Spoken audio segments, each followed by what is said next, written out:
Friends, welcome back to my channel. देखिए, हमने पिछली बार वीडियो में जो ये जून 2025 का पेपर सॉल्व कर रहे थे, इसकी लास्ट के कुछ क्वेश्चन बचे हुए हैं क्योंकि वो वीडियो काफी लंबा हो गया था। और उस वीडियो को जरूर आप शेयर कर दें अपने फ्रेंड के साथ जिनका ये पेपर है अभी 30 तारीख को। ठीक है, तो देखिए इसके बाद हमने क्वेश्चन नंबर 5 तक कंप्लीट कर लेते हैं। क्वेश्चन नंबर 6 है, explain the term reversibility of a machine. Machine की उत्क्रमणीयता शब्द को समझाना था। तो रिवर्सिबिलिटी ऑफ अ मशीन क्या कहलाती है कि जब किसी मशीन में हम क्या करें, एफर्ट को सडनली रिमूव कर लें। यदि किसी सिंपल लिफ्टिंग मशीन में यदि एफर्ट आयास को अचानक से हटा लिया जाए तो मशीन विपरीत दिशा में कार्य करने लगती है। इसको हम क्या कहते हैं, मशीन की उत्क्रमणीयता कहते हैं। जब हम किसी भी मशीन सिंपल रिवर्सिबल मशीन है, यदि हम उसमें से एकदम से अपना एफर्ट हटा लें तो मशीन के अपोजिट डायरेक्शन में मूव करने लगती है। उसको हम क्या कहते हैं, रिवर्सिबिलिटी ऑफ ए मशीन। उसके बाद देखिए अगला क्वेश्चन है कि इन ए सर्टेन मशीन। देखो 9 नंबर का क्वेश्चन है, बहुत ही आसान क्वेश्चन आया था ये पिछली बार। देखिए in a certain machine an effort of, और पिछली बार जो वीडियो डाला था उसमें भी ये वाला क्वेश्चन कराया गया था। In a certain machine, an effort of 15 Newton can lift a load of 300 Newton and an effort of 20 Newton can lift a load of 500 Newton. Find the law of machine. Also find the effort required to lift a load of 880 Newton. ठीक है, एक machine में 15 Newton का प्रयास 300 Newton का भार उठा सकता है और 20 न्यूटन का प्रयास 500 न्यूटन का भार उठा सकता है। मशीन का नियम ज्ञात कीजिए। और साथ में सेकंड पार्ट है कि 880 न्यूटन का भार उठाने के लिए आवश्यक प्रयास का भी मान ज्ञात कीजिए। ठीक है, तो इसको देखिए हमने कैसे सॉल्व करना है।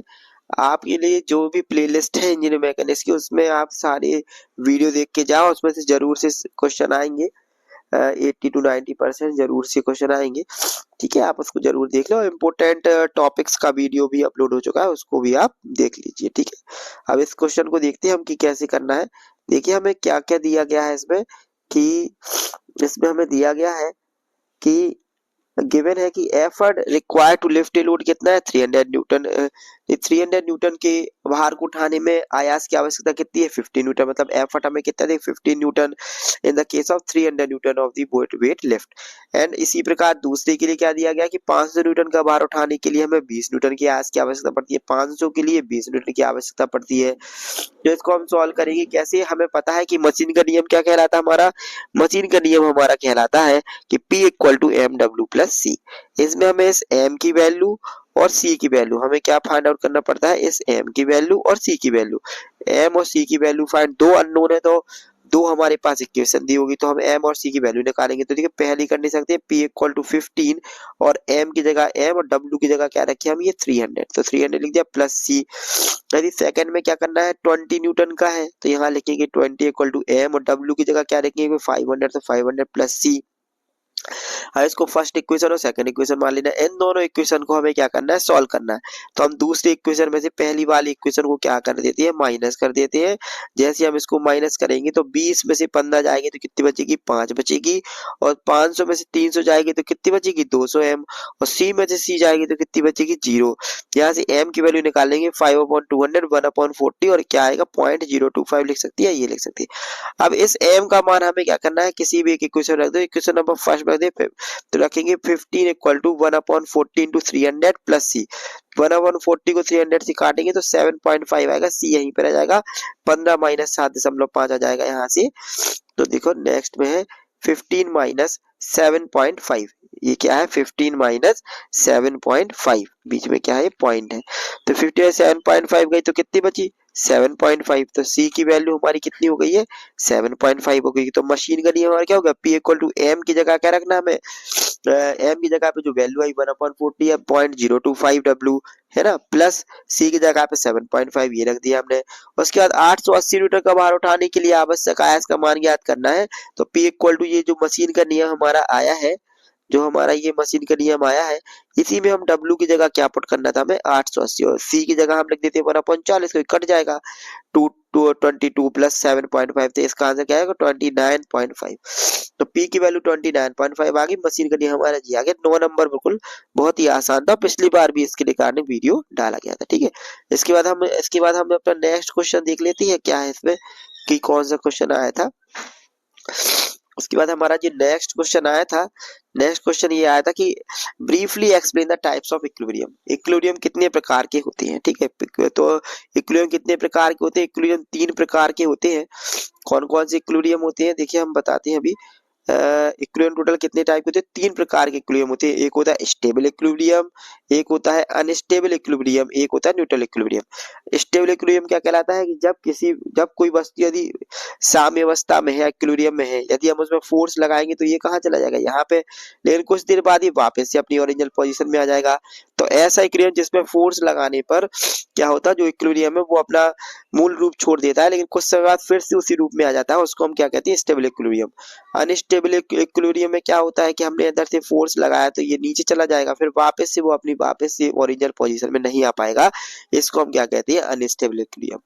और न्यूट्रल इक्विलिब्रियम क्या कहलाता है कि यदि कोई वस्तु इक्विलिब्रियम की पोजीशन में है और हमने इसमें फोर्स लगाया तो ये आगे चली जाएगी बॉल, तो आगे जाने में क्या वस्तु अपनी नया इक्विलिब्रियम सेट कर लेती है, वापस नहीं आती है उसमें और एक नया इक्विलिब्रियम भी प्राप्त कर लेती है, इसको हम क्या कहते हैं? Neutral equilibrium.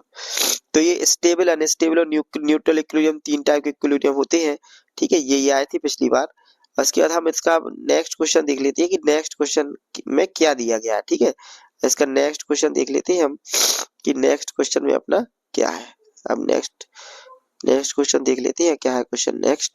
नेक्स्ट में अपना क्वेश्चन आता है explain the triangle law of force with an example. बहुत ही आसान, 6+6 मार्क्स, बहुत ही आसान थी ये दोनों। तो एक्सप्लेन दी, बलों के त्रिभुज का नियम को लिखना था हमें उदाहरण सहित।